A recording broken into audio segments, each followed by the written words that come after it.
Ya estaba asustada. Así como, ¿será que van a haber clases o no? Ya tengo ¿A apoyo. ustedes les han dado alguna fecha de examen? Ya no. Buenas Ah, tardes. entonces ustedes ya están más que listos.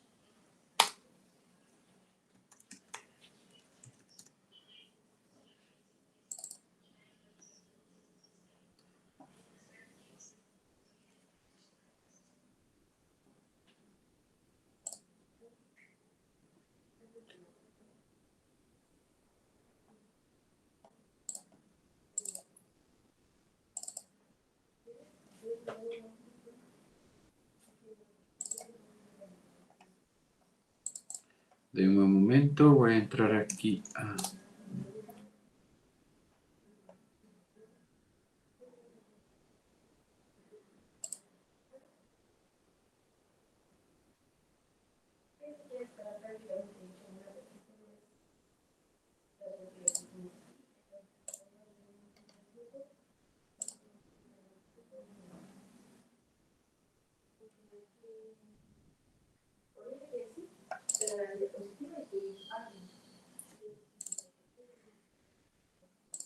Ustedes son introducción a la psicología, ¿verdad?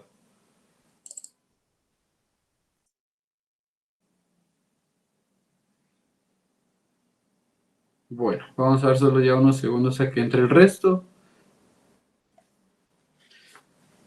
Qué calor ustedes, de verdad, me llevan de algo. Todos vivimos en San Miguel, ¿verdad? Todos nos quejamos del mismo calor. Sí. Sí, Yo creo que sí. Bueno, al menos yo vivo en el mero casco, así es lo que llamémosle el pueblo, el mero pueblo.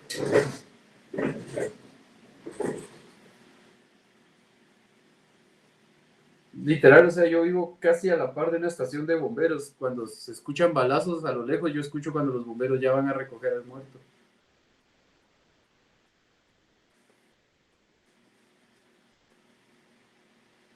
Yo lo único que le envidio a Jonathan por donde vive es que se puede ir a pie a Burger King.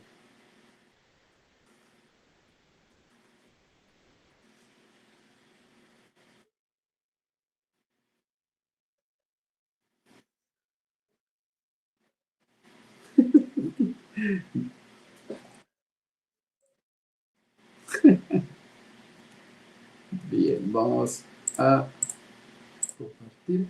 Me pongo audífonos.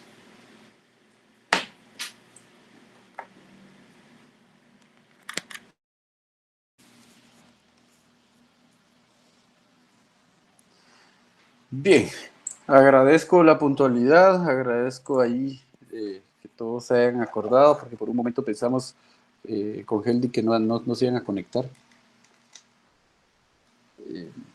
Vamos a hablar hoy sobre la fenomenología en la psicología o la propuesta, ¿verdad? Lo que se cree. Ya vimos un poco, bueno, ya vimos bastante sobre el tema del psicoanálisis, ya vimos sobre la terapia conductual, ya vimos fundamentos básicos de psicología. Si yo les pregunto ahorita qué es rapport, yo me imagino que ya todos me saben responder. ¿Alguien? ¿Qué es rapport?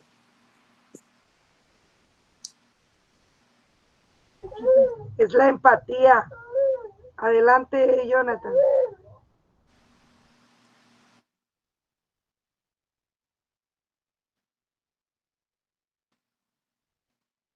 No, pasas más perdido que el hijo de la Llorona. ¿Es confianza entre dos personas o más? No. Por ahí vamos, pero desde el área de la psicología, ¿qué es rapport? ¿Qué es insight? Es la empatía que se tiene paciente, psicólogo, terapeuta. Bien, Merlin. Por ahí va el rapport, ¿verdad? O sea, la empatía, la confianza que se genera entre paciente y terapeuta. Si cuando ustedes estén en su área de prácticas, alguien les dice qué tal fue el rapport con este paciente, prácticamente qué tal fue la relación. ¿Qué es insight? El nivel de conciencia que tiene un paciente. Si el paciente logra captar de forma rápida y fácil lo que el terapeuta le está explicando, su padecimiento y todo esto, entonces tiene un buen insight. O si el paciente lo entiende mientras nosotros lo hablamos, decimos que el paciente hizo insight. Sí, son preguntas que ya desde ya quiero que las tengan porque son de cajón. Bien, vamos a ir, hoy faltan varios ustedes, como que ya están tirando la toalla algunos. Bien, vamos a empezar con Mónica, por favor, la propuesta fenomenológica en la psicología.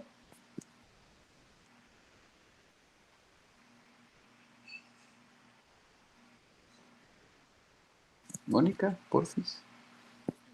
Ya se me acabaron los vapes, por cierto, entonces hoy me van a ver así en modo normal. Heldi, por Qué favor. vicio. Sabroso. La propuesta fenomenológica en psicología. Durante mucho tiempo, los modelos clínicos en psicología han girado en torno a los conflictos internos o a la influencia del entorno. Sin embargo, existe una tercera alternativa que se enfoca en la experiencia consciente del individuo, alejándose de los instintos o los refuerzos conductuales. Esta es la propuesta fenomenológica. Muchas gracias. Entonces tenemos como las dos grandes escuelas de la psicología que han sido el psicoanálisis y el conductual. Después vino la humanista que ya se posicionó también, ¿verdad? Pero las primeras dos fueron estas.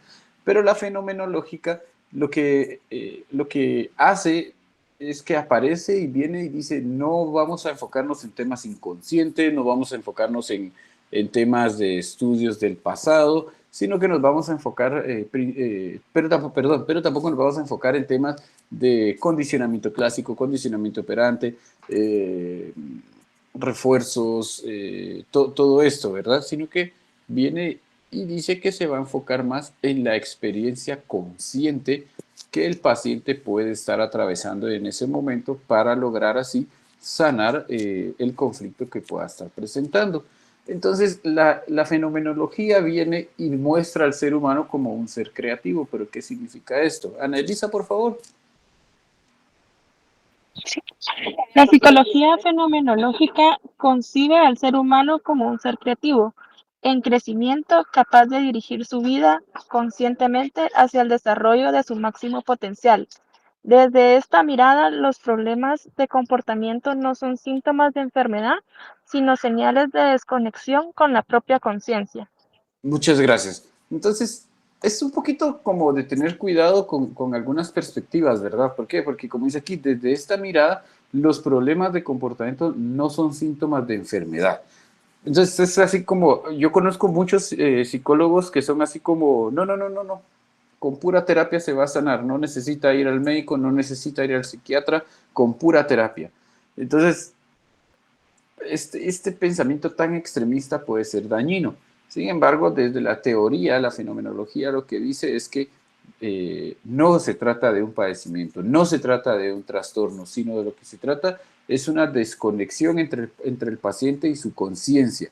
¿Qué dicen ustedes? ¿Es válido esto? ¿Puede ser válido? ¿Puede tener razón en algún momento? ¿Por qué no, Brice? Porque depende de cada paciente. Tal vez una, por ejemplo, vamos a nombrar, tal vez Mónica, sí, solo con terapia puedo superar su problema, pero Jonathan no necesita ir al psiquiatra porque le encontramos otro síntoma. Entonces depende de cada paciente. Entonces pienso yo que ya venir y declarar ya fijo que solo con se me olvidó el nombre. Psicoterapia. Sí, con psicoterapia es como que no. Yo pienso que depende de cada paciente, depende de cada psicólogo también, de cómo vaya generando el ambiente y vaya dando sus terapias. Perfecto, gracias. Es así, ¿verdad? No todos los casos van a ser iguales, pero si nos vamos a temas un poco extremos, ¿será que una esquizofrenia o un trastorno psicótico lo vamos a poder controlar solo con psicoterapia? No va a requerir medicamento. Correcto.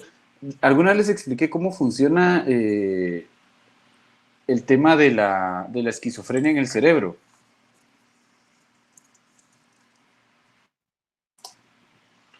Bien, prácticamente la esquizofrenia en el cerebro es como un golpe, ¿sí? A un nivel, y fíjense que por aquí hay uno, voy a buscarles esa imagen donde se ve el golpe del cerebro cuando a alguien se le desarrolla,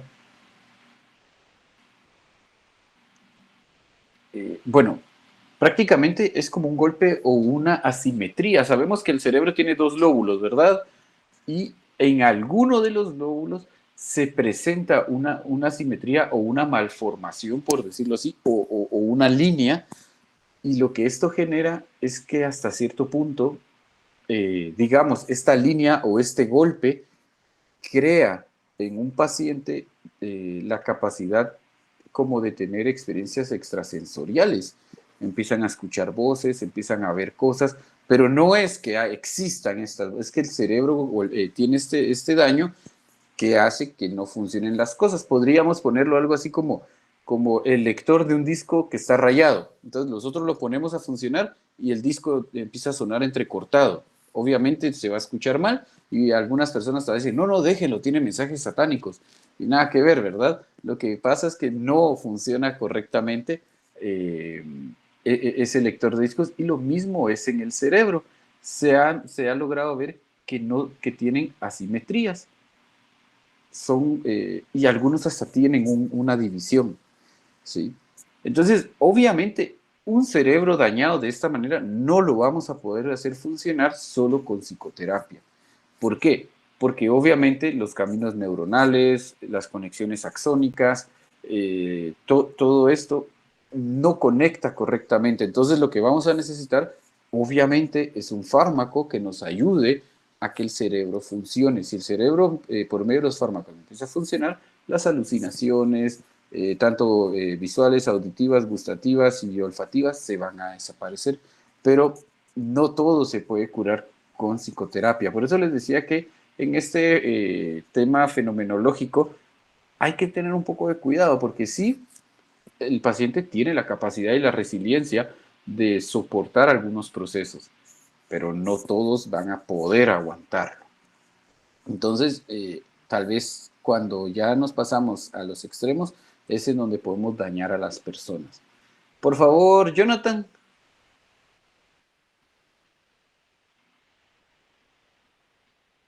Dale tranquilo.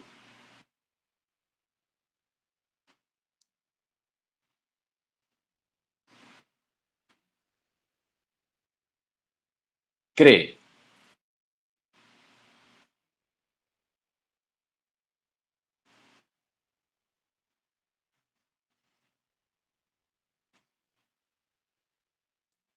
De depender.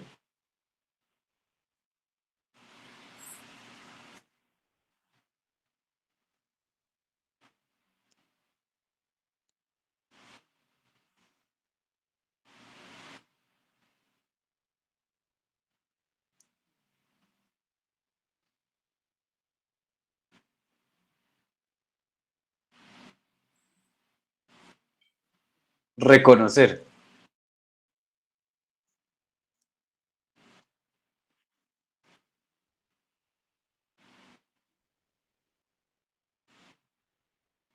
Te lo agradezco. Puntos claves, ¿verdad? Conciencia plena, darse cuenta y visión optimista. Pero aquí, esto tiene un punto a favor, completamente, en donde dice, se cree que si se elimina lo que impide darse cuenta, las personas pueden avanzar a una vida más plena. ¿En qué caso ustedes creen que esto puede funcionar? ¿En qué momento creen que el darse cuenta puede marcar una diferencia significativa en la terapia?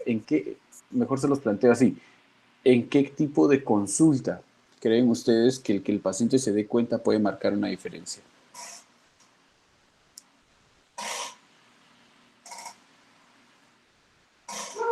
Yo me quedo callado hasta que alguien suelte ahí algo. Una En creativa. temas de suicidio, Primero Brice y después Annelisa. No, mejor que lo diga Annalisa, yo ya hablé. Annalisa, está bien, le concedemos la palabra. En temas de suicidio, En temas de suicidio, creo que estamos bien orientados. Brice. Este, bueno, yo lo pensaba en el sentido tal vez familiar. Ujú. ¿Cómo sería en el aspecto familiar? Este, tenemos un familiar que nos puede decir que nos absorbe o nos hacerles por decirlo así. Que nos dicen no eres suficiente, no puedes hacer esto, tú nunca vas a lograr esto y puede hacer que la persona llegó a usted para brindarse apoyo o venir y decir necesito escucharlo de alguien más que me digan no puedo, y realmente ahí es donde usted viene y lo ayuda y se da cuenta que no es eso, sino que su familia lo hace lata. Los papás son cosas serias en la terapia, ustedes. Pero sí. ¿Sí, Jonathan? Sí, sí.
Bien.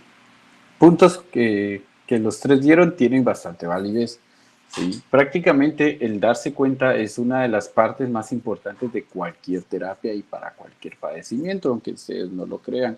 Porque alguien con una enfermedad terminal, cuando se da cuenta de que está en esta situación, tiene dos opciones: o se tira al abandono o decide si disfruta de sus últimos días.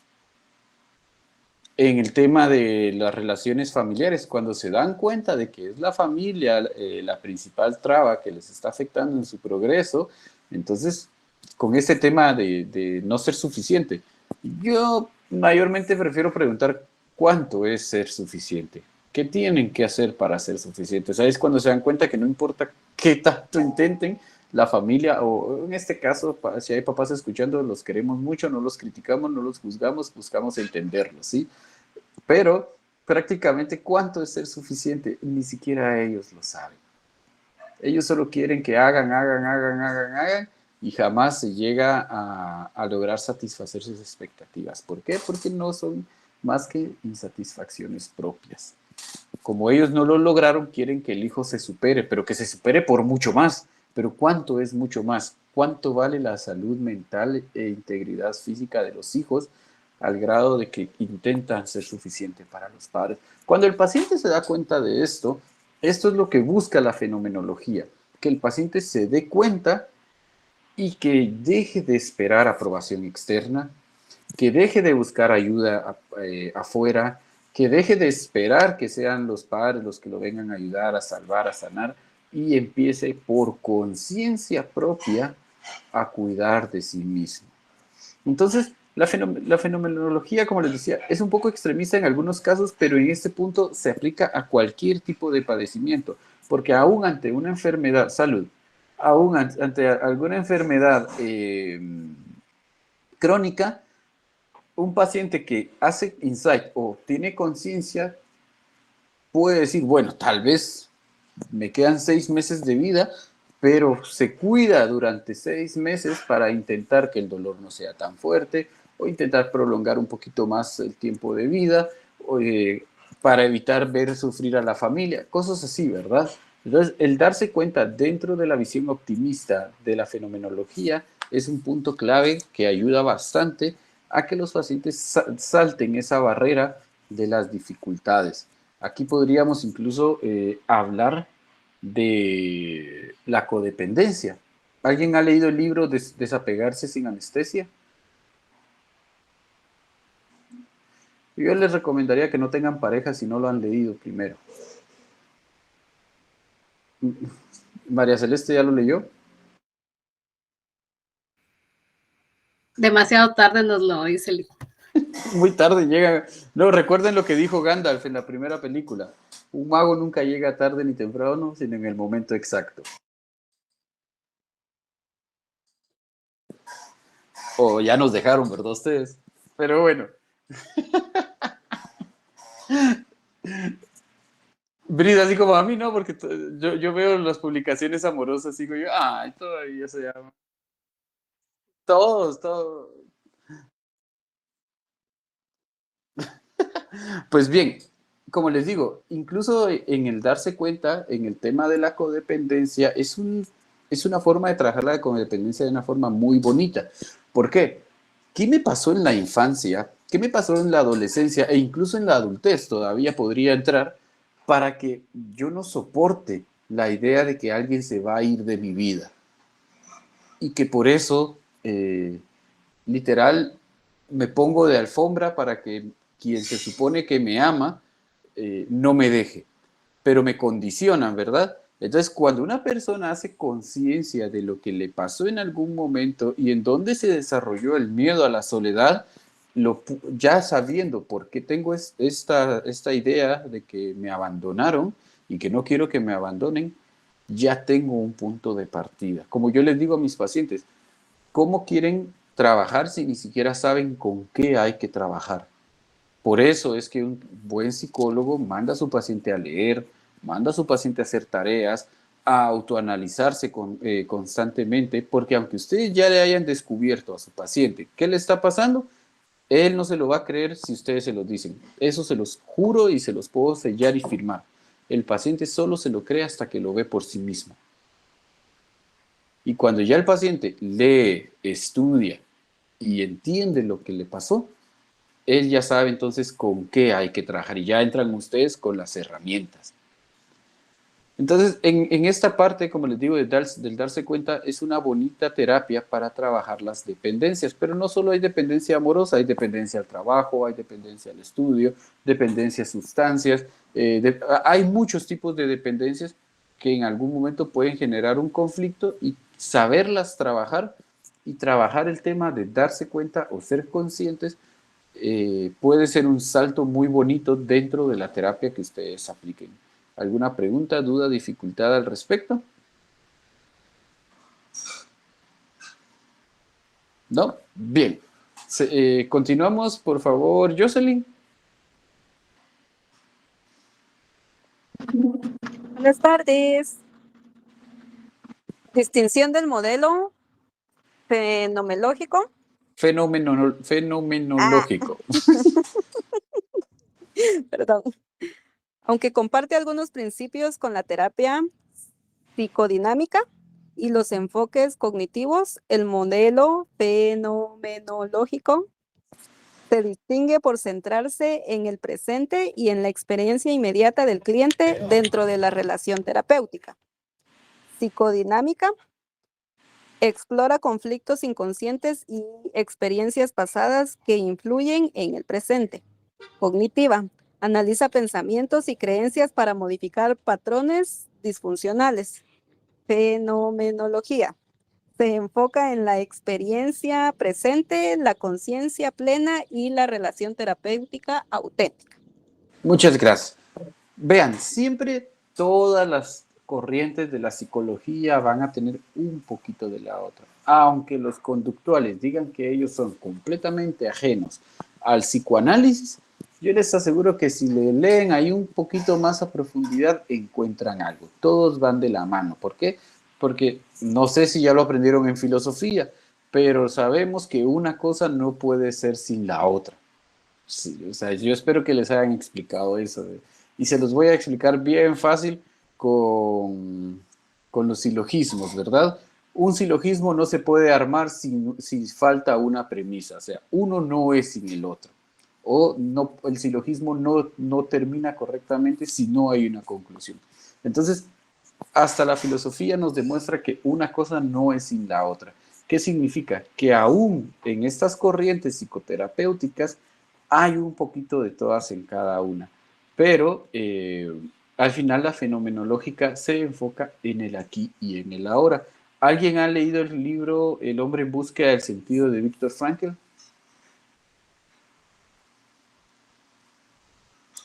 ¿Alguien?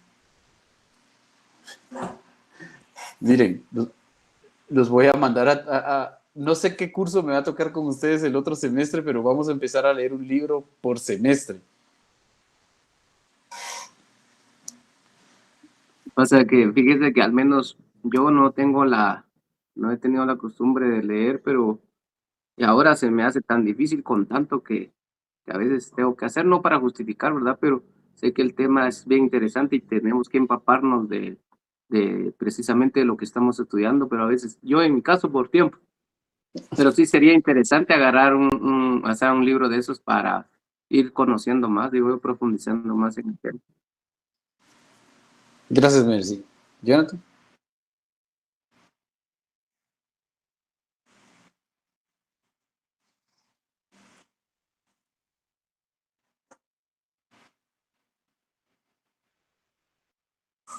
Bien, como dice Mercy, ¿verdad? No es por justificarme y ya no hay excusas, mis queridos estudiantes. Estamos en el siglo XXI. Existen audiolibros. O sea, si voy en el tráfico, lo pongo. A la hora del almuerzo, lo pongo. Si tengo tiempo, tengo 10 minutos en la noche, me leo lo que pueda. Pero ¿por qué se los planteo? Y aquí Merlin no me va a dejar mentir, porque ella ya entiende esta perspectiva. El conocimiento es lo que marca el profesionalismo de una persona. Merlin. Estoy de acuerdo. Y comparto mucho la idea de los audiolibros. Perdón, todavía mi garganta no está al 100. No hay problema. Pero comparto mucho la idea de los audiolibros. Sí. Y más ustedes como psicólogos, mis queridos estudiantes. O sea, quienes se vayan a dedicar a la clínica, los que quieran su licenciatura, es válido, se los acepto, pero quienes quieran dedicarse directamente a la clínica, ¿qué material le van a dejar a sus pacientes para que trabajen? Entonces, vean, libros que yo considero que un terapeuta tiene que tener de cajón. El derecho a decir no, desapegarse sin anestesia, pensar bien, sentirse bien, el hombre en búsqueda de sentido, el cristal roto, las 5 heridas que impiden ser uno mismo, los 4 acuerdos. Más despacio, Lee. Que dejen el derecho a decir no. De nuevo, Lick. Repítalos, ya los escribo. Sí,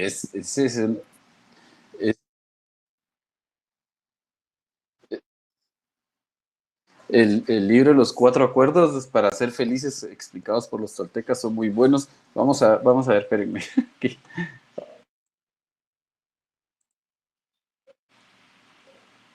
Vamos a ver, psicología clínica, docentes, introducción a la psicología.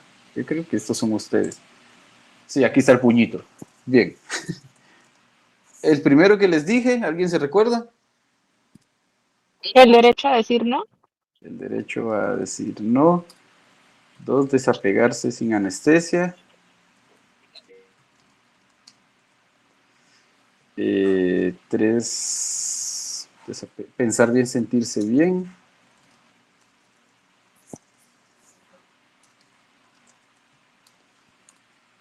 Luego les dije el hombre en busca del sentido.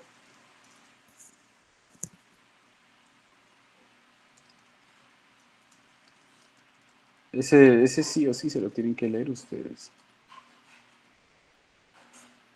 Las 5 heridas que impiden ser uno mismo.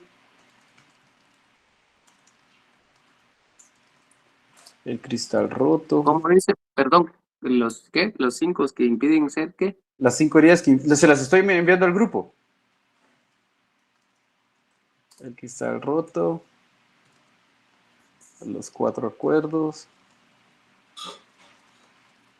Saben también cuál otro. Pero el de... Este sí lo tienen que leer ustedes. Más así, sí, de verdad. Son de la idea de que les gusta la vida en pareja. ¿Cuál cree usted que sería como el mejor para empezar así a tener el hábito? El que de estos que les he mencionado, a ustedes Cualquiera. les llame la atención. Sé los claves para comprenderlos. Entonces, yo les diría que de cajón ustedes al menos deberían de tener estos. De ahí está, por ejemplo, la trilogía de Bob Mender, Terapia Corazón Abierto, Regreso a sí mismo y 2 corazones son mejor que uno. Como les digo, hay mucho. Pero yo les recomendaría, ¿por qué? Porque créanme que mucho de lo que hablamos en clase, el tema fenomenológico y todo esto, son libros de los que se habla mucho estos aspectos, centrarse en el aquí y en el ahora. ¿Sí, Merlin? Yo no soy licenciada en psicología clínica todavía. Bien, Pero así se dice. yo considero que también podríamos porque yo soy estudiante, ¿verdad? Verónica decide morir. Es un libro, yo estoy segura que usted ya lo leyó y realmente me encantó, me impactó el término de locura y verlo de una perspectiva diferente. También no sé si no sé si han leído el libro que se llama Siendo puta me fue mejor. Buenísimo. No, como ese es otro, como... O sea, como les digo, hay muchos, las mujeres que corren con los lobos también. ¿Sí, María Celeste? Ese último que mencionó lo tiene una de mi compañera de trabajo y lo estaba leyendo. Estoy empezándolo apenas y sí, la verdad está bastante interesante. Sí, ese es muy... Bastante interesante. También las mujeres que aman demasiado.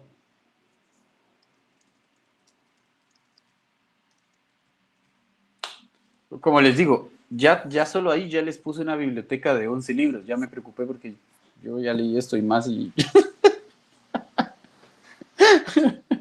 Bien. Yo sí leo, pero esos libros no, o sea, no son mi lectura habitual, ¿no? O sea, No, es lo que me llama la atención. pero ya está el hábito, entonces eso está bastante bien.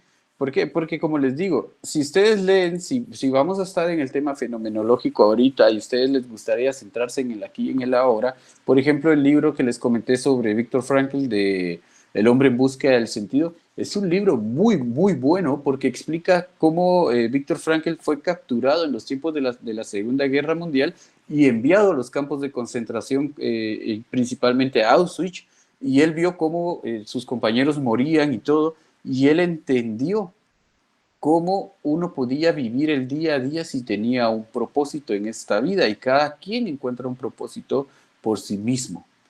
Entonces, ahí ustedes pueden ayudar, por ejemplo, una persona con ideación suicida.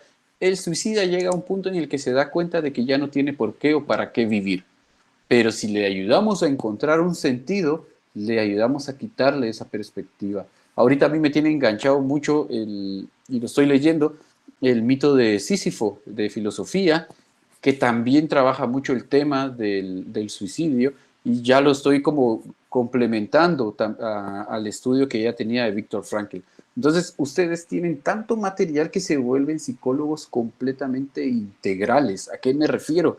Que tienen herramientas por todos lados por donde ayudar a alguien. Y no van a ser de aquellos de, ese caso no lo miro. No, usted tráigamelo, porque yo he estudiado tanto que yo puedo tratar desde cualquier lado cualquier padecimiento. Y ahí es en donde se ve la diferencia de profesionales. Nada que estos facebookeros se trata ansiedad, depresión, duelo de pareja. ¿Sí, Bris?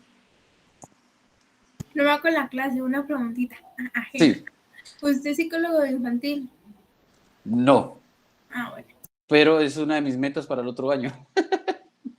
Porque lo que pasa es que en la terapia infantil se necesita un espacio específico. Ustedes ya han visto mi clínica, ¿sí? No tengo como un área específica para niños. Con los niños hay que tener mesitas, juguetes específicos.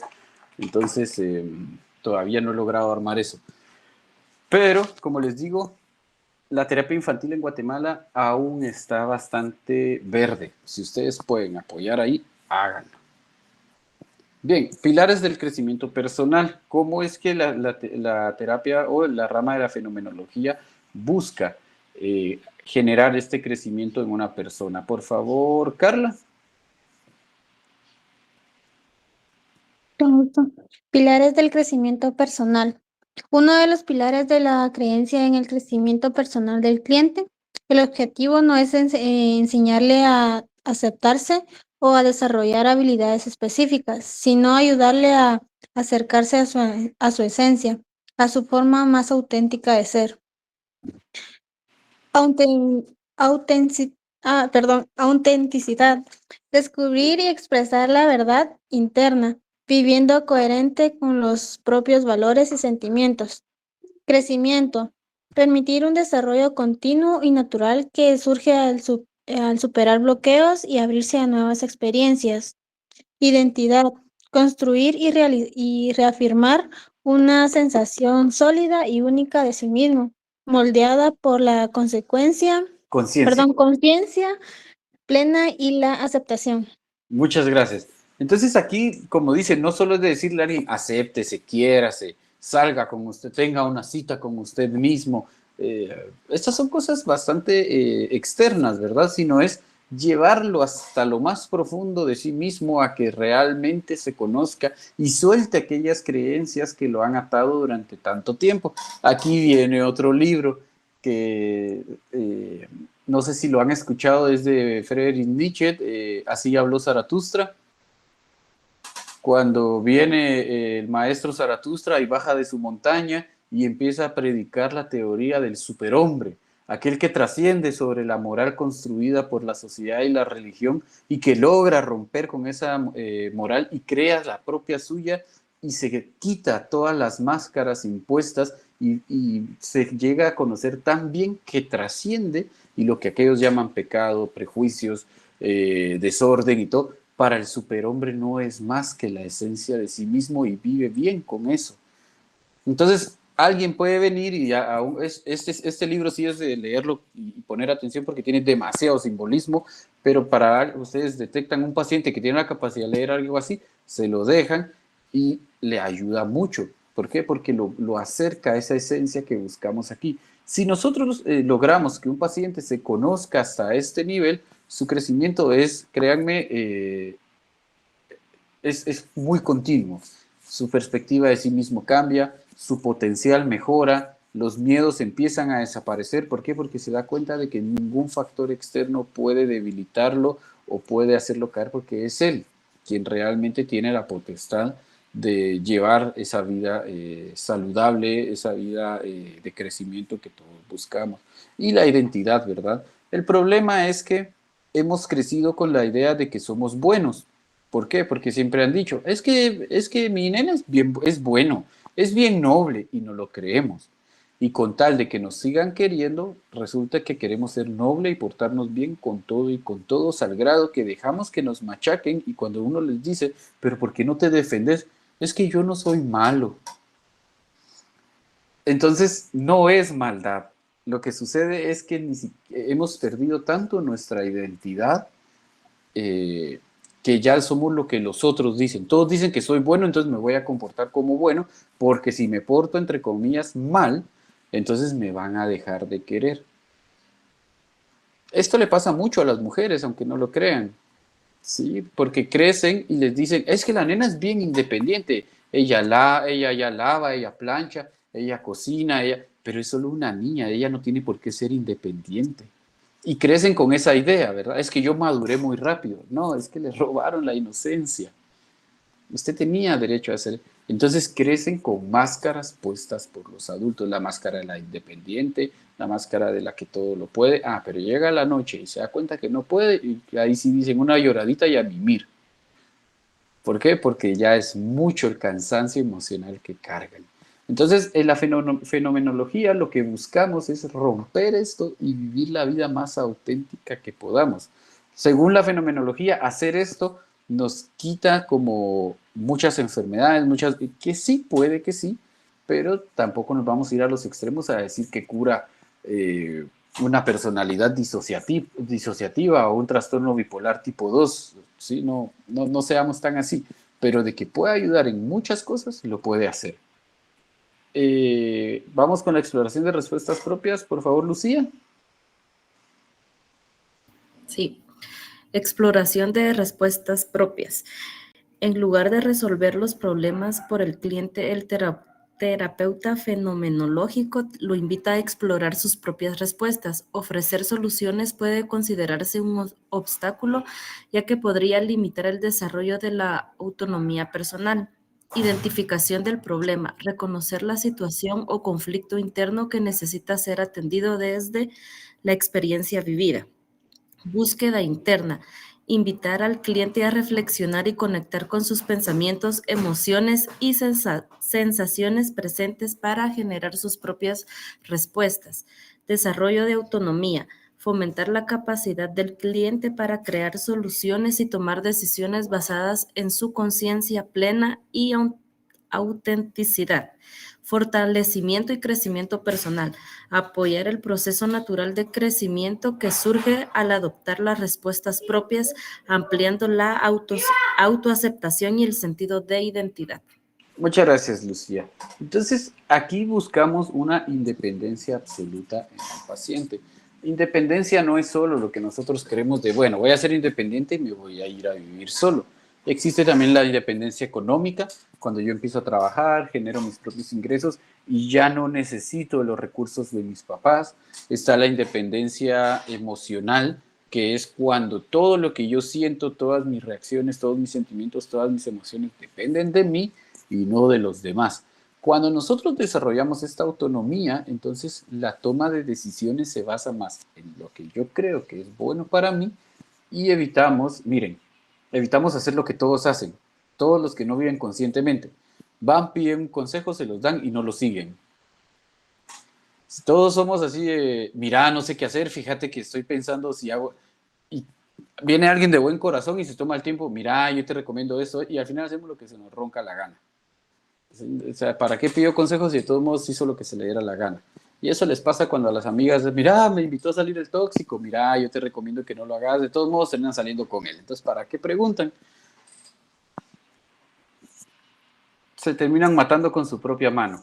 Pero entonces, en el tema de la exploración de respuestas propias, se busca una independencia tan propia, una vida tan auténtica, en la que los comentarios, las ideas, las sugerencias externas pasan a segundo plano y mi criterio pasa a ser prioridad para buscar mis propias respuestas, lo que yo quiero.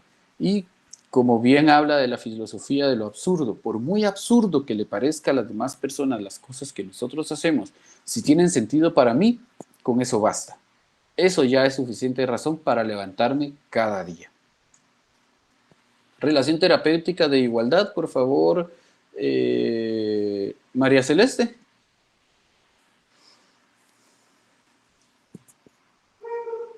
Sí, con gusto. Este tipo de terapia no se basa en jerarquías rígidas. El terapeuta y el cliente comparten una relación de igualdad, donde ambos pueden crecer gracias al vínculo que establecen. Relación horizontal. Ambos terapeuta y cliente se encuentran como iguales, compartiendo un diálogo abierto donde se construye el entendimiento mutuo y la co-creación de significado en el momento presente. Metáfora del jardinero. El terapeuta actúa como un jardinero que brinda cuidado, atención y un ambiente propicio, facilitando que el cliente florezca desde su propia esencia y autenticidad sin imponer dirección ni control. ¿Cuál creen ustedes que es mejor? Sin miedo. ¿La horizontal o la metáfora del jardinero? Es del jardinero. Yo pienso que la horizontal. Horizontal. ¿Alguien más?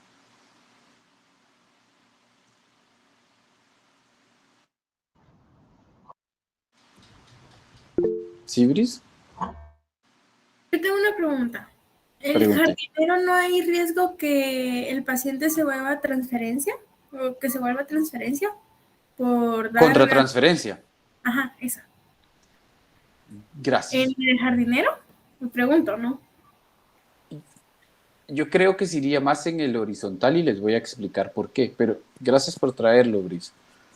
El problema de ponernos, y pongan atención a esto, aquí no es un tema de egoísmo, de ser egoico ni nada por el estilo, sino de ser muy cuidadoso.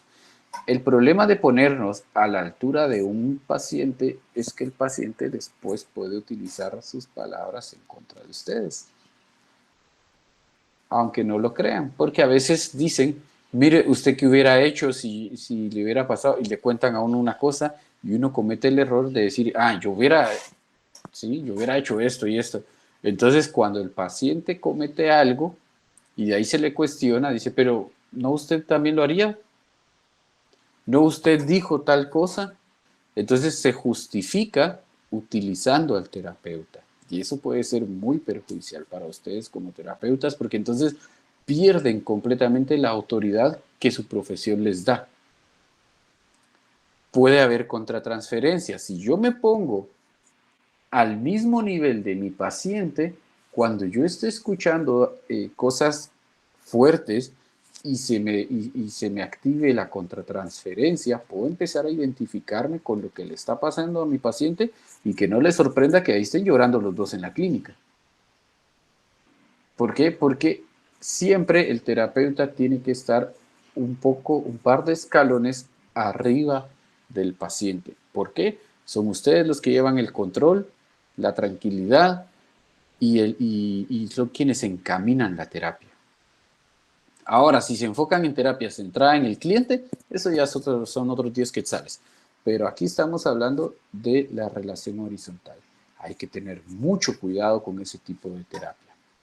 Y la del jardinero, el problema aquí es que hay que tener también un cierto cuidado, pero esto es lo que les digo, mantenerse unos escalones arriba del paciente, porque recuerden que el paciente los mira a ustedes como la respuesta a sus problemas. Porque para hablar de igual a igual me voy con mis amigos. Y ustedes no le pagan a sus amigos para que salgan a platicar con ustedes. Entonces, ustedes tienen que estar arriba del paciente y que él sepa por qué les está pagando, ¿sí?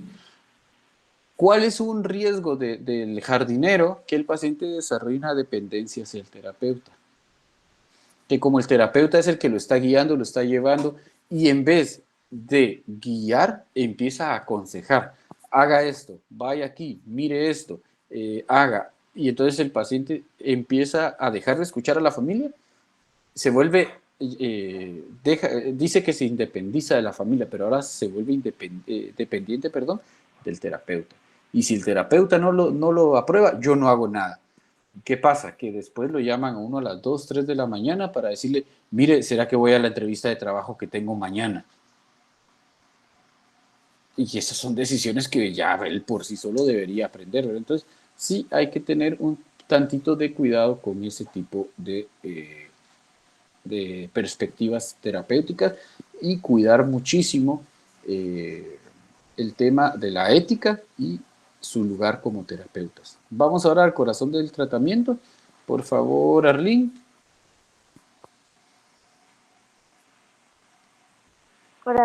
El corazón del tratamiento. Relación terapéutica. La relación terapéutica es, de hecho, el corazón del tratamiento. No se trata solo de hablar de los problemas, sino de vivir una experiencia de aceptación en el presente. Experiencia presente es en la experiencia inmediata donde el cliente puede reconstruir su autoimagen y encontrar nuevas formas de relacionarse consigo mismo. Reconstrucción. A través de la relación terapéutica, el cliente puede reconstruir su autoimagen y desarrollar una visión más positiva de sí mismo. Muchas gracias. Entonces, prácticamente aquí la fenomenología lo que busca es una bonita identificación paciente-terapeuta, que sí está bien. O sea, qué bien es que el paciente los vea a ustedes y se identifique. ¿Qué me ha pasado? Y se los cuento en confianza. Que viene gente y me dice, mire, vengo un poco desanimado porque ya traté con 4 terapeutas anteriormente y siento que ninguno me entendió. O 2 me criticaron, 1 me mandó a orar.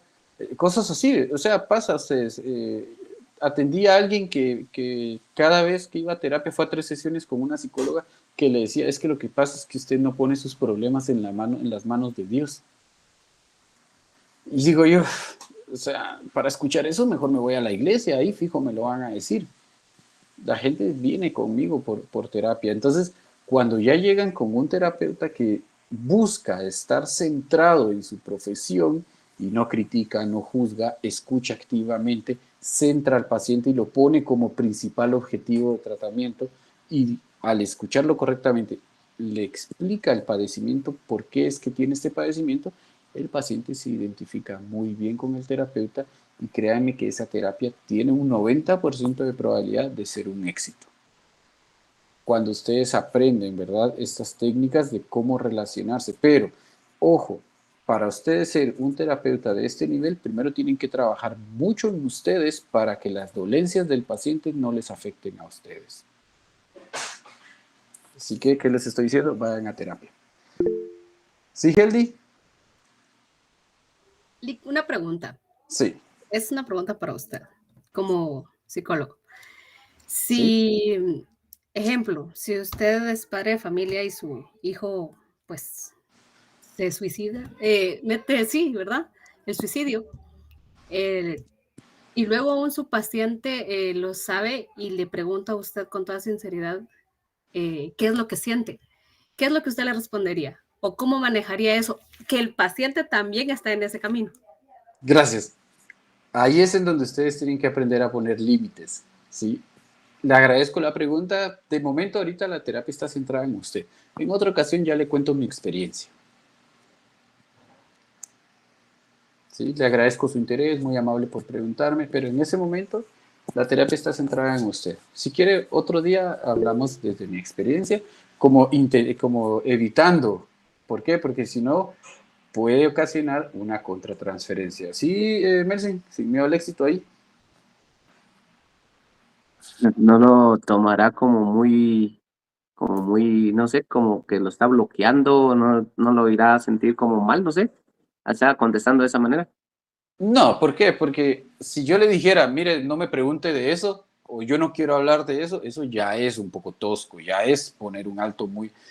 Pero si uno le especifica al paciente que le agradece su pregunta, pero que no es el momento de hablarle, yo creo que un adulto lo entiende. Por eso, aprender el lenguaje asertivo les va a ayudar muchísimo como terapeutas a quitarse esos golpes, porque saben que preguntan a veces los pacientes. Mire, una pregunta, es que para usted es fácil porque usted nunca se ha enamorado. Entonces uno, obviamente, sí, muchos aquí tenemos experiencias con el corazón roto, ¿no? Pero no podemos decírselo al paciente, así como, sí, mire, yo todas las noches escucho directo al corazón de Tigres del Norte. No, ¿verdad? No podemos. O sea, por eso hay que ser como cuando le dicen, mire, y entonces uno regresa al paciente a donde debe estar, en su lugar como paciente. Después, si desea, después hablamos de esto, pero ahorita estamos centrados en su terapia. ¿Sí, Bris? No cometer el error de la serie, porque eso como que en adolescencia, como que el niño se trataba de jalar ¡ay! a la Psicóloga. psicóloga, perdón, la psicóloga, para que viniera y le contara de su vida. Sí. ¿Por qué? Porque entonces el paciente busca así pongámoslo así, el paciente busca como sentirse así como, no solo yo estoy tan jodido. Al psicólogo también le pasa. ¿Sí, Heldy? No sé, yo pienso, ¿verdad? ¿No sería mejor ser sincero y decirle, mire, yo, obviamente sí, a mí me sucedió esto, pero yo ya me conozco y yo sé qué es lo que pasó y se acabó? O sea, la sinceridad, pienso yo. ¿Y si no lo ha trabajado, Heldy? Por eso, como psicóloga, o sea, yo tendría ahí como le digo, el escalón de decirle, mire, con toda seguridad, yo me conozco y yo ya superé eso. ¿Y si no lo ha hecho? O sea, usted me dice, desde el aspecto de si ya lo hizo, ¿y si no? Nos volvemos a llorar juntos con el paciente. Sí, Jonathan.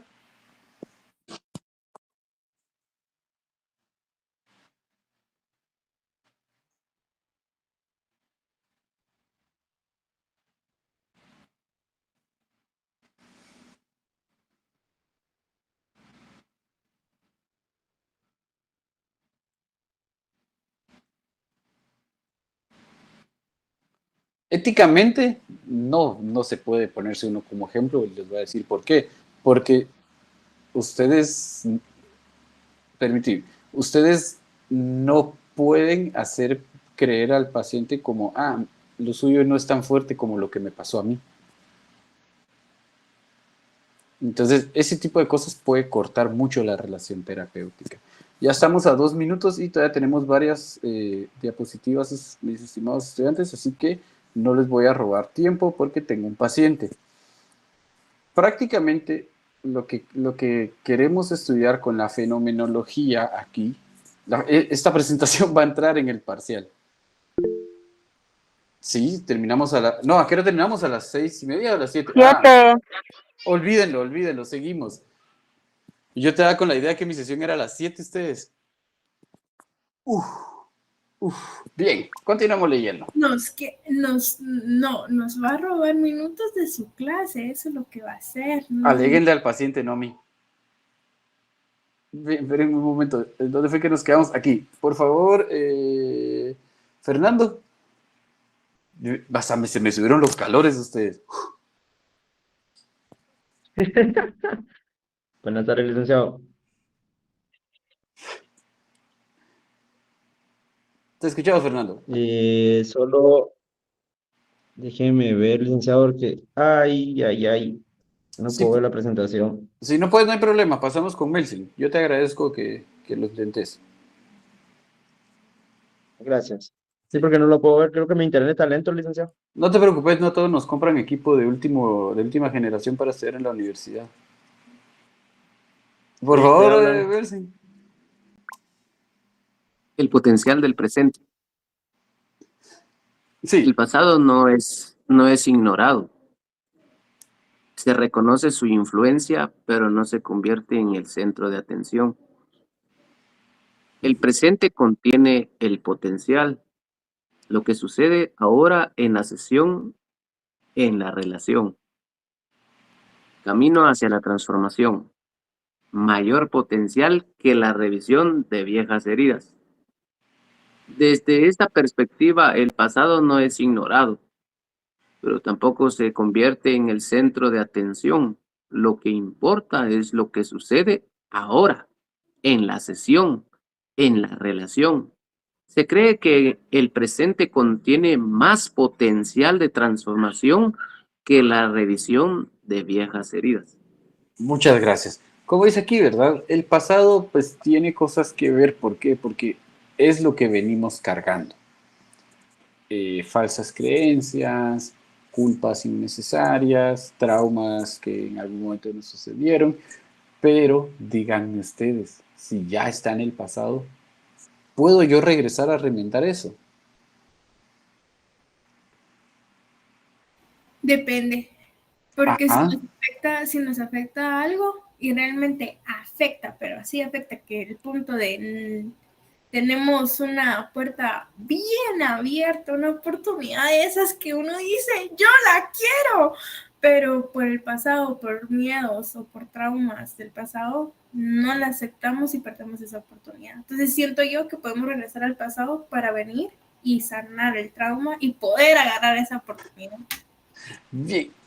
O sea, el término regresar al pasado es muy complejo de aplicarlo, porque, o sea, no podemos regresar en el pasado. Lo que sí podemos es entender que lo que me pasó me lastimó, pero que ahora, en este tiempo, en este preciso instante, yo tengo toda la potestad, la fuerza y la intención para sanar esta dolencia que cargo. Ahí, sí, Merlin. Perdón, pregunto. Si me duele, entonces, ¿si está en el pasado o está en el presente? Qué buena pregunta.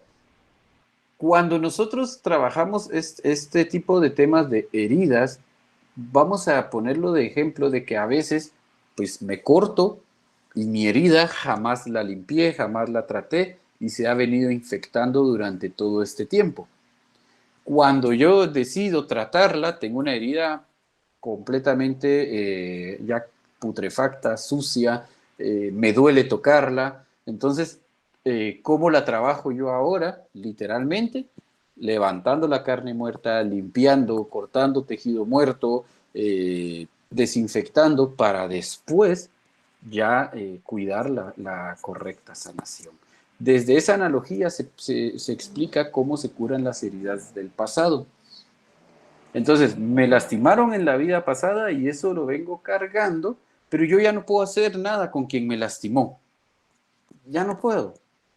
Pero yo sí puedo curarme la herida que me dejaron en este tiempo que la sigo cargando. No sé si respondo a su pregunta, Merly. Sí, gracias. Por nada. Este libro que les dejé de las 5 heridas del alma habla mucho de esto, de las heridas que en algún momento pudimos atravesar en la infancia y que seguimos cargando en la vida adulta. Entonces, este es el camino de la transformación, ¿verdad? Desde esta perspectiva, no ignoramos el pasado, sabemos que algo nos pasó y que es fuerte. Eso lo tenemos claro, pero yo ya no puedo ir atrás y evitar el daño que me hicieron. Pero lo que sí puedo hacer es tomar responsabilidad de mí mismo en este tiempo, volverme el adulto que no tuve, ese adulto que necesité que me cuidara, que me proveyera, que me abrazara, que me dijera que era capaz. Ese adulto ya nunca lo tuvimos, pero ahora yo me vuelvo ese adulto y me cuido como me hubiera gustado que me cuidaran en ese momento de mi infancia. Así es el camino de la transformación, de pasar de tener una personalidad infantil, ahí sí se los digo, a ponerme los pantalones, fajarme los huevos y comportarme a la altura de la situación tal como lo requiere. Eso es centrarse en el aquí y en el ahora. ¿Requiere valentía? Mucha, mis estudiantes. Porque ya nadie va a venir a salvarnos. Si no lo hicieron en la infancia, menos ahorita. Entonces, ahorita es donde esta perspectiva de la fenomenología busca empoderar al paciente. María Celeste.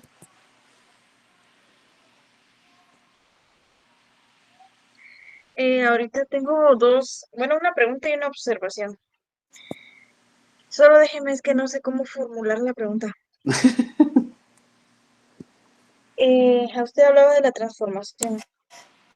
Si un paciente ya ha analizado y cree haber comprendido y cree haber sanado una herida del pasado,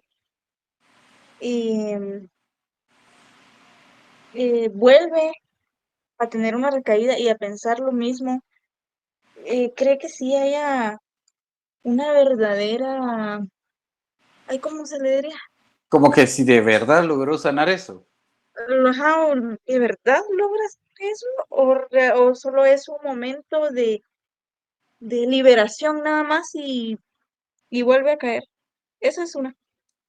¿Y el comentario? Hablaba del aquí y ahora. Me hace recordar a lo que es la ansiedad, porque la ansiedad es vivir en el futuro. Entonces, O en el pasado, por miedo a que descubran algo que yo no quiero que descubran. Sí, también en el pasado.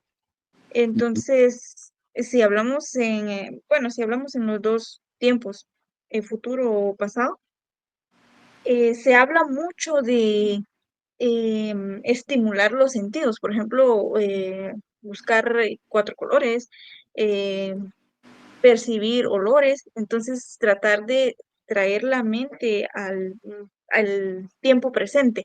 Entonces, cuando usted decía el aquí y ahora, me hizo recordar a lo que es la ansiedad, siempre estar como con los pies y la mente en el aquí y ahora. Gracias. Ese era el punto. Voy a responder a ambas, ¿sí? La primera es, nuestra vida no es lineal. Siempre vamos a tener alguna recaída, siempre nos vamos a enfrentar a situaciones que nos van a recordar alguna vivencia pasada. Tengo a alguien que ya hemos trabajado y ha avanzado mucho, pero esta persona cuando escucha un arrancón de carros, salta. O sea, porque se asusta, porque él recuerda que a cierta edad, cuando su papá llegaba borracho, él llegaba rechinando las llantas del carro, se bajaba y empezaba a somatar todo en la casa y llegó a sacar el arma y pegar un par de plomazos en la sala solo porque iba borracho. Entonces ya lo hemos trabajado y todo, y a pesar de que él ya logra manejar mejor el tema de la ansiedad y los sustos, obviamente a veces él está trabajando y trabaja, su oficina está sobre una calle principal, escucha un derrape de carro y salta, pero ya no le gana esta sensación de peligro como era antes. ¿Sí? O sea, siempre pueden haber recaídas, pero la diferencia está en que ahora controlo más rápido los síntomas negativos. El aquí y el ahora es una herramienta poderosísima para la ansiedad. ¿Por qué? A mí me gusta dejar la ansiedad en trabajarla como 2 veces al día. ¿Cómo? Me levanto. Si estoy bien, no me voy a preocupar por lo que va a pasar después de mediodía. Yo me voy a enfocar de ahorita para mediodía en estar bien. A mediodía yo evalúo y si estoy bien me enfoco en pasar de mediodía al final del día tranquilo. No me importa qué va a pasar mañana. Y enfocándome en el aquí y en el ahora, entonces el paciente evita estar sobrepensando en el futuro o en el pasado, pero María Celeste tiene razón en algo, a veces da más miedo el futuro que el pasado. Porque el pasado ya lo conocemos, el futuro es incierto y lo que no conocemos es lo que nos asusta. Entonces, trabajar el aquí y el ahora de esa manera ayuda mucho. También el desviar la atención por medio de estímulos externos, buscar 4 colores, sumar los números de una placa, o si está en la casa, cuando tengan una crisis de ansiedad, hagan esto y me escriben, me dicen qué les pareció. Agarren un guacal, llénenlo de agua, si tienen hielo, llénenlo de hielo y metan la cara ahí. El golpe de calor del momento hace que el cerebro pierda toda la atención en la ansiedad y busque regular la temperatura corporal. Entonces la ansiedad se desaparece porque el cerebro pierde la sensación de peligro y lo primero que hace es regular la temperatura corporal y se acaba la ansiedad. Aunque no lo crean, es funcional y una muy buena herramienta. ¿Preguntas? Perdón, es lo mismo que meterse en la regadera, ¿no? Si el agua está bien fría, sí. Sí, María. ¿Y eso no crea dependencia, licenciado? No, porque no estás metiendo nada a tu cuerpo. Es una herramienta muy buena para las crisis de ansiedades, mientras en terapia aprendes técnicas de autorregulación. Pero alguien que tiene una ansiedad generalizada y que ustedes ya no lo puedan controlar, literal, agarren agua con hielo y metan la cara ahí y él se los va a agradecer. O manguerelo, no son bromas. Bien, el espacio terapéutico como experiencia transformadora, por favor, ¿cómo estamos de esa garganta, Darling? Ya, mejor, buenas tardes. Bien. Ya regresé. Magnífico. Escuchamos a Darling. Sería espacio terapéutico, ¿verdad? Sí. Ahora, el espacio terapéutico como experiencia transformadora.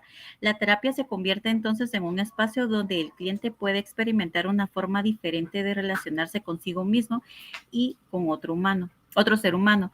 Esa vivencia de conexión genuina puede ser más sanadora que cualquier técnica específica. Bien. Entonces, ese espacio que nosotros creamos entre paciente y terapeuta, créanme que es un espacio muy sanador, muy liberador. Convertirse en esa ayuda para los pacientes es una gran sensación de tranquilidad. Al fin alguien me escucha sin criticarme. ¿Por qué? Porque cuando uno cuenta sus cosas en la casa, lo primero que le dicen es, ya vas a empezar. Eso ya lo hubiera superado. Ya estás llorando otra vez. Entonces, crear un espacio libre de prejuicios para que los pacientes lleguen a llorar. Y si llegan a llorar por lo mismo cada semana, pues lo importante es que tienen un lugar en donde llorar sin ser juzgados. Poco a poco, el llorar tan constantemente va sacándoles tanto dolor y se permite, como menciona aquí, una conexión más genuina que sana mucho al paciente. Tener a alguien que lo escucha sin caer en que sea su amigo. Les comenté del paciente que me quiso manipular diciéndome que yo era su amigo. Pues yo estaba atendiendo una pareja y el novio juraba que la novia me había confesado a mí en terapia individual que ella tenía a otra persona y que ya se había acostado con ella. Pues, yo así como que, ¿y de dónde te fumaste esa, no? Y un día me llamó y me dijo que quería hablar conmigo muy seriamente. Yo, ajá, ¿qué pasó? Y me dijo, dígame algo. Ella ya le confesó sí, que ya se acostó con otra persona. Yo como, ¿por qué tendría que decirte lo que ella me ha dicho en terapia, verdad? Entonces yo le dije, no le dije, no te puedo decir, solo le dije, existe un código ético en el cual el secreto profesional se rige y es fuerte. Así como vos me has dicho cosas, yo no puedo venírselo a decir a ella. Entonces vino y me dijo, es que yo pensé que el psicólogo era como un amigo que te ayudaba a mejorar y te ayudaba a decirte la verdad de las cosas. Entonces, eso es pura manipulación, ¿no? Entonces yo le dije, si me presentas a alguno de tus amigos al que le pagues por ser tu amigo, entonces somos amigos, le dije. Pero ¿a cuál de tus amigos le pagas por ser tu amigo? A ninguno, porque yo no soy tu amigo. Yo soy un psicólogo clínico que te está prestando un servicio y por el cual pagas. Yo estoy regido por normas claras de ética y no te puedo decir absolutamente nada de lo que hablo o no hablo con otros pacientes. Entonces se molestó conmigo y me colgó y al poco tiempo mejor le cerré el caso, ¿verdad? ¿Por qué? Porque él solo estaba usando la terapia como técnica de manipulación para que la pareja no lo dejara. Entonces uno tiene que ser bien cuidadoso, ¿verdad? Pero es de evitar que los pacientes malinterpreten el buen actuar de los psicólogos. Hay psicólogos que incluso acompañan a algunos pacientes a hacerse chequeos médicos y ya creen que por eso son amigos. No. Tengan mucho cuidado, ¿sí? ¿A quién más tenemos aquí? Vamos a ver. Randall, por favor.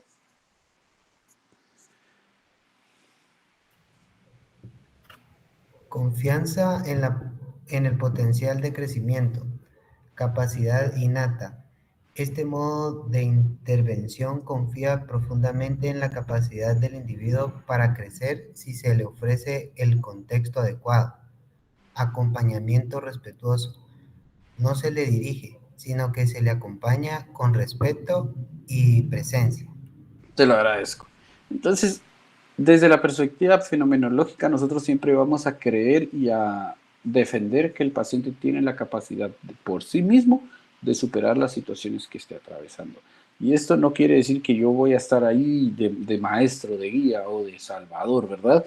Yo solo voy a estarlo acompañando en su proceso. ¿Qué significa? Dándole herramientas, dándole lecturas, diciéndole, mire, leas este libro, escuche este podcast, vea estos videos, ¿sí? Pero jamás me meto de por medio entre el paciente y su proceso terapéutico. El lenguaje, por favor, hijo de puches. Stephanie Lux. Nice. Tal vez. Sí me escucha, ¿verdad? Sí, escuché a todos ahí riéndose. Lo siento. Ok. El lenguaje en la terapia fenomenológica. El lenguaje que se utiliza en sesión también refleja esta postura. En lugar de interpretaciones o explicaciones, se privilegia el diálogo auténtico, donde el terapeuta está verdaderamente presente y abierto al mundo interno del cliente. Diálogo auténtico. Un intercambio honesto y sincero que permite que el cliente se sienta realmente escuchado y comprendido. Apertura emocional. El terapeuta muestra disposición para acoger las emociones del cliente sin filtrarlas ni evitarlas, creando un ambiente seguro. Respeto mutuo. Se establece una base de relación basada en la aceptación y la igualdad, evitando jerarquías y fomentando la confianza. No puedo, se me diluye el corazón. Me encanta. Muchas gracias. Gracias por leer.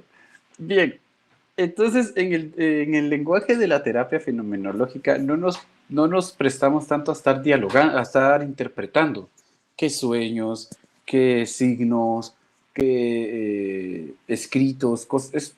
No, es más una escucha activa que lo que busca es ayudar al paciente a que él mismo entienda lo que le está pasando. Siempre desde el respeto, siempre desde la honestidad. No me recuerdo aquí, había un psicólogo que daba las 3 claves para ser un psicólogo exitoso, que va de la mano con esto. Era respeto, empatía y honestidad. Entonces, cuando ustedes entienden estas 3 y las aplican, entran en el lenguaje de la terapia fenomenológica, ¿verdad? En donde se acaba este pensamiento mágico de interpretaciones, de sueños, o de la rigurosidad o de este pensamiento tan cuadrado de los cognitivos conductuales, y se vuelve más una escucha activa y sincera para que el paciente se entienda a sí mismo, no tanto lo que yo le voy a estar diciendo o explicando. Y la autenticidad del terapeuta, otro factor importante. Por favor, Heldy. Lick, perdone, una pregunta. Los sueños y las, ¿cómo se llama? Pesadillas, no es lo mismo, ¿verdad? Entran dentro del mismo contexto onírico. ¿Sí? El sueño y la pesadilla tienen simbología desde la perspectiva psicodinámica que muchas veces estudiamos por... Tengo un momento. Sí, perdón, solo me escribió un paciente. Desde la perspectiva psicodinámica del psicoanálisis, entran en lo mismo, ambos tienen significados. Uno puede ser un conflicto muy fuerte y el otro solo algún deseo o conflicto reprimido. Bien, continuamos. Por favor, damos vuelta de nuevo, Annelisa. La autenticidad del terapeuta. Presencia emocional. No se espera que sea una figura neutral o distante, sino alguien que pueda estar emocionalmente disponible. Experiencia compartida. El terapeuta comparte la experiencia relacional con el cliente de una manera genuina. Conexión real. La autenticidad del terapeuta es clave para establecer un vínculo terapéutico efectivo. Perfecto. Vean, esta perspectiva del terapeuta que está disponible o que es emocionalmente disponible, esto es muy bonito, porque muchos terapeutas, perdón, aquí en Guatemala tienen, entre comillas, lo respeto también, pero yo no soy mucho de compartirlo, esto de que tienen horario de oficina. Me puede llamar de 8 de la mañana a 5 de la tarde, después yo ya no contesto. Pero hay casos, obviamente, que de verdad hay gente que los va a llamar en la madrugada, sintiendo que de verdad ya no pueden. Entonces, ser alguien lo suficientemente auténtico y centrado en su trabajo, que la gente sepa que los puede llamar. Estas llamadas de medianoche han salvado muchas vidas, mis estudiantes. Entonces, pero requiere esta figura de no neutral, sino cuenta conmigo, llámeme cuando lo necesite. Si no le contesto es porque estoy con un paciente, pero saliendo de ahí yo lo llamo, y requiere mucho compromiso. ¿Por qué? porque créanme que a veces a uno se le olvida que tiene una llamada perdida de un paciente. O sea, a veces me llaman, estoy en sesión, y bueno, le vuelvo la llamada cuando termina la sesión y yo no me recuerdo que este paciente, hasta que agarro el teléfono, es como, puchis, este me había llamado, ¿verdad? Y ya lo llamo yo para ver qué había pasado. Pero el terapeuta auténtico tiene muchísima ventaja. Crea ese acompañamiento sincero que los pacientes sí o sí necesitan. Entonces, ténganlo entre sus posibles formas de trabajo. Ustedes, yo siento que esta cosa no nos va a dar tiempo. Bien, el valor de las emociones en sesión, por favor, Carla. Con gusto. El valor de las emociones en sesión. Las emociones y sensaciones que surgen en la sesión son valiosas. En lugar de evitarlas o analizarlas fríamente, se exploran como manifestaciones vivas de lo que está ocurriendo en el vínculo terapéutico. Surgimiento. Las emociones emergen espontáneamente como manifestaciones genuinas del mundo interno del cliente, señalando aspectos relativos del vínculo terapéutico. Exploración. Se abordan con apertura y curiosidad, invitando al cliente a acompañar ese proceso sin juicios para profundizar en su significado y experiencia sentida. Integración. Las emociones se integran como parte esencial del vínculo entre terapeuta y cliente, reconociendo su función de la construcción de un espacio seguro y de confianza. Transformación.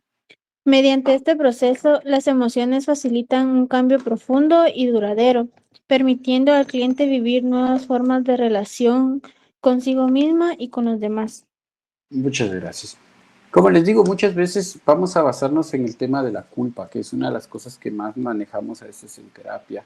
A veces cuando nosotros logramos integrar esas emociones que la culpa genera, tristeza, preocupación, miedo, cuando nosotros logramos como integrarlas al paciente, decirle saber si son reacciones naturales, es normal lo que usted siente, le mandamos a estudiar qué es la ansiedad, qué es la depresión, o sea, y entiende que pues esto es fisiológico, es algo mío, se genera esta transformación de la que hablamos. El paciente ya no ve sus síntomas como reacciones tan negativas, sino que entiende que es natural y que hay formas de regularlo.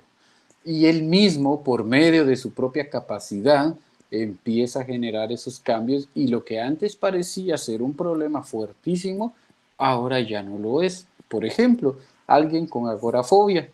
Agorafobia es miedo, o fobia social, miedo a estar entre mucha gente, en un espacio en donde yo no veo una salida. Entonces, una persona con agorafobia, cuando se da cuenta que su miedo lo único que hace es activar sus sistemas de defensa, y creo que ahí es el sistema parasimpático el que se enciende, porque el parasimpático es el que guarda energía para reaccionar en algún momento. Entonces él se da cuenta que su sistema parasimpático se enciende y se activa para reaccionar ante un peligro que es muy inminente, pero que no va a pasar nada. Cuando él lo entiende y se empieza a dar cuenta de que no es más que una reacción natural, cuando él vaya a otro lugar se va a dar cuenta que él puede manejarlo.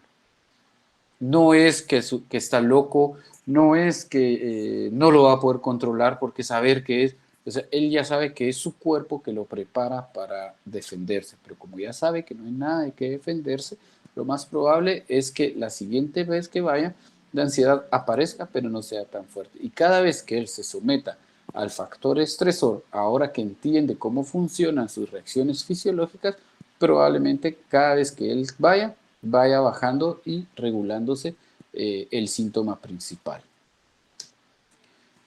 Siguiente, por favor.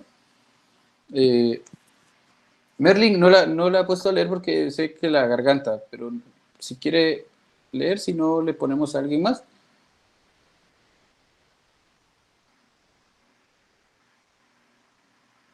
Mimida. Por favor, Brice. Aleluya. La confianza en el proceso terapéutico. Crear un espacio seguro. El primer paso es establecer un entorno donde el cliente se sienta seguro para expresar. desarrollar la relación terapéutica, la confianza se construye gradualmente a través de interacciones auténticas. Permitir el cambio profundo. La confianza en el proceso es esencial. No se busca un resultado inmediato ni una mejora superficial, sino un cambio profundo.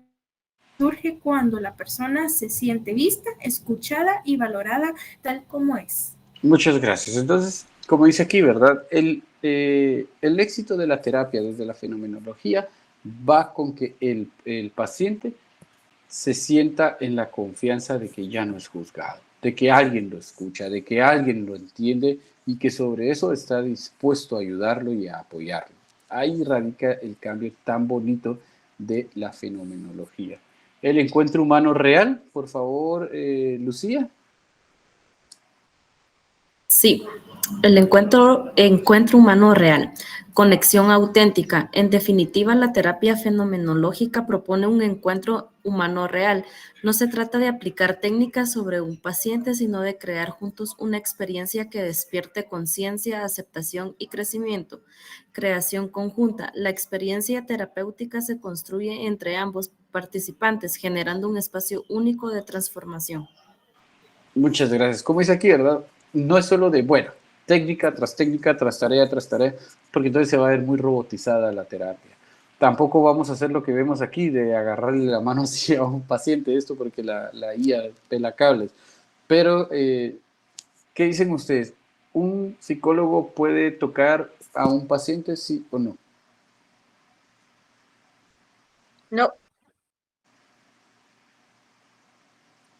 Tal vez un abrazo cuando sea necesario. Sí se puede, pero con mucho cuidado. ¿Sí? Por ejemplo, este tipo de saludo que está aquí en la imagen, ese jamás mis estudiantes, jamás le vayan a tomar las manos así a un paciente, menos si mujeres, si es un hombre, no, hombres, si es una mujer, tampoco. ¿Por qué? Porque se pueden malinterpretar las cosas.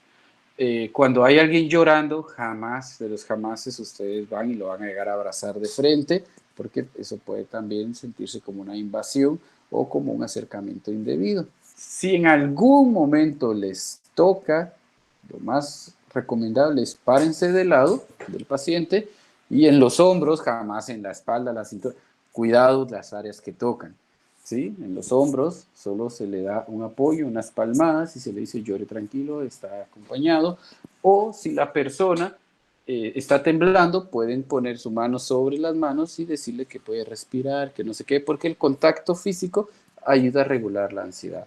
Pero no se vayan ahí a poner a, no se preocupe, ya se le va a pasar, dele pues. No, no funciona así. Es un contacto muy sutil y sobre todo respetuoso. Bien, leemos la última, mis estimados estudiantes, porque tengo que chambear en mi otro trabajo. Por favor, Arlene. La visión integral del cliente. Este enfoque invita a mirar al cliente como alguien completo, no como alguien roto que necesita ser arreglado. La función del terapeuta no es curar, sino acompañar, facilitar y confiar en el proceso de transformación que ya habita en la persona. Perfecto. Aquí no estamos viendo gente despedazada, gente que le rompieron el ser. No, aquí todos seguimos siendo seres integrados que solo necesitamos entender qué me está pasando y mejorar mi situación. Como les digo, esto va en un montón de rangos, mis estudiantes, desde padecimientos muy fuertes hasta crisis existenciales, como lo puede ser un duelo por pérdida o un duelo por ruptura.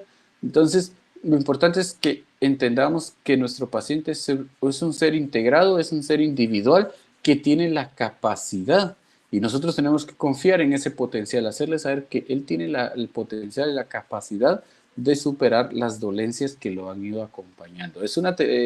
La fenomenología es una forma de dar terapia muy auténtica, muy bonita, que si la sabemos integrar con otras, nos puede dar resultados muy buenos. Si nosotros nos empezamos a desarrollar en técnicas de relajación, técnicas de meditación, técnicas de terapia, terapia escritura creativa, aromaterapias, cosas así que demuestren una terapia muy distinta a lo que la gente está acostumbrada, créanme que pueden obtener resultados muy buenos y muy bonitos del trabajo que ustedes hagan. Entonces ya solo faltaba una. Leámosla. Por favor, Darling. El verdadero cambio, conexión profunda. Así la intervención fenomenológica nos recuerda que el cambio no viene de afuera, sino de la conexión profunda con uno mismo y con otro ser humano. En ese espacio compartido, sin juicios, sin prisas, es donde puede florecer el verdadero cambio. Conexión con uno mismo. Explora y reconoce las emociones y expresiones internas como base para el autoconocimiento profundo.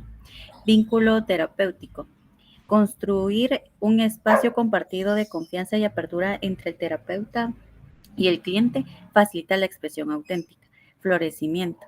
Permite que esta conexión profunda propicie cambios reales en la forma de relaciones consigo mismo y con los demás.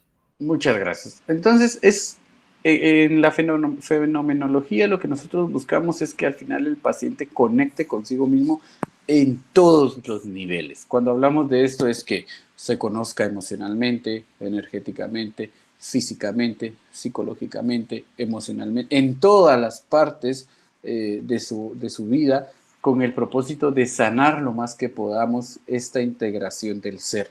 Cuando esto se logra, créanme que los resultados de la terapia son muy bonitos, son personas muy independientes, muy empoderadas, que sueltan sobre todo las dependencias y forjan un criterio propio que les ayuda bastante a llevar una vida mucho más auténtica y saludable. Esta es su tarea, se las voy a dejar ahorita. Antes de entrar a la sesión se las voy a subir de una vez y la próxima semana los veo para el parcial. Ya todos saben el modelo vamos a dejar 15 segundos de respuesta. ¿Sí? ¿Sí, Merlin? Perdón, una duda rápida. Usted subió hoy una tarea. Subí una tarea. Sí. Sí, señor. ¿Sí? Y esa la puso para Ah, bueno. Entonces esta también va, pero Sí, es señor. para el estudio. Va. O sea, esta va para estudio. 25 segundos.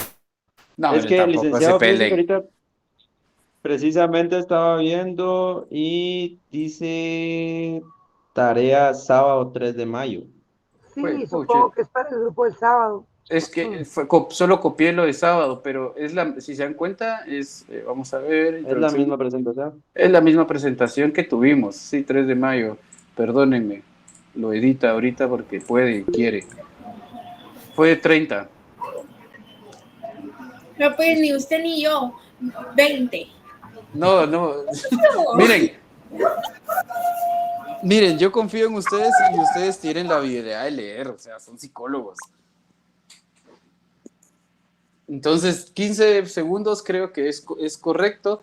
Como ya saben que algunos no entran a tiempo o no lo logran, voy a crear 2 exámenes. ¿Con qué propósito?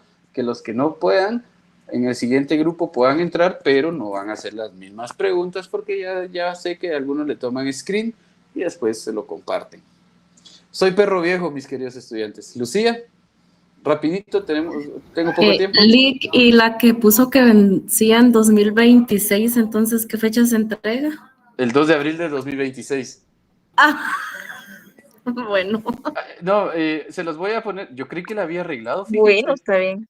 No la arregló. Yo dije, Ya no se vale. 2025, Yo ya se la subí. Mayo, tienen ofertón. para entregarla, pongámosla el jueves. viernes. No, se los voy a dejar para el domingo, pero sí la tienen que entregar porque es parte del punteo de esta, ¿cómo se llama? Es parte del punteo de esta fase. Solo hay una tarea que usted colocó ahí entre paréntesis que no es tarea, solo son preguntas para estudiar, ¿verdad? Sí. Bueno, ya me está escribiendo mi paciente. Los quiero mucho, los veo la otra semana. Y si vamos a negociar el precio del paciente, el precio del parcial, me escriben. Sí, cuídense mucho. Chao, licenciado, nos vemos, feliz noche. Chao. Feliz noche.